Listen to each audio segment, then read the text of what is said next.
what's up, what's up? Kadju pa din, Gagambino. So, ito pala yung nanalo, no, na 4. So, sabi ko kasi, nag-post ako sa community ko na may mananalo ng 5 or 4 na tagpa 500. So, comment nyo lang yung pinaka, hindi nyo makakalimutan experience sa paggagamba or kung ano yung pinaka naaalala nyo. So, ito po sila. Congratulations and God bless po. So, papalaro pa ako ng ganito. So, abangan nyo lang. And sorry dahil na-late ako mag-upload. Kasi, first time lang ulit namin makalabas nung mag-ina ko. Kasi ngayon lang pinayagan, no? So, pwede na kami makalabas dito. 3 years old and above. So, yun. Sinulit namin na nag-Christmas party kami. So, again, thank you po. And God bless sa inyo lahat. So, ito, panoorin nyo. So, ayun. Alas 8 na. Plano ko ngayon ay magpapakain tayo ng gagambang Japan. So, tinignan ko. Yan siya. Medyo namamayat-mayat na. Tinusok-tusok ko yung lalagyan niya. Ayaw gumalaw. So, yan. Bubuksan na natin to. Titignan natin siya kung okay pa siya. Kasi 2 araw na siya walang kain. So, yun. Nagulat ako, no? Pansin ko para pala siyang tarantula, oh. Grabe yung sapot niya. Napakadami.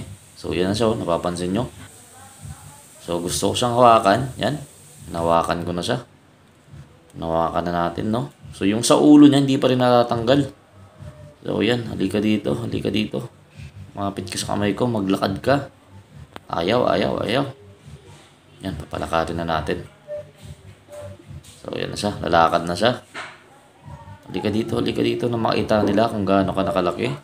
So, hindi ko na pinapakain ng sobra to, no? Minokontrol lang natin para tumagal siya ng 1 taon mahigit.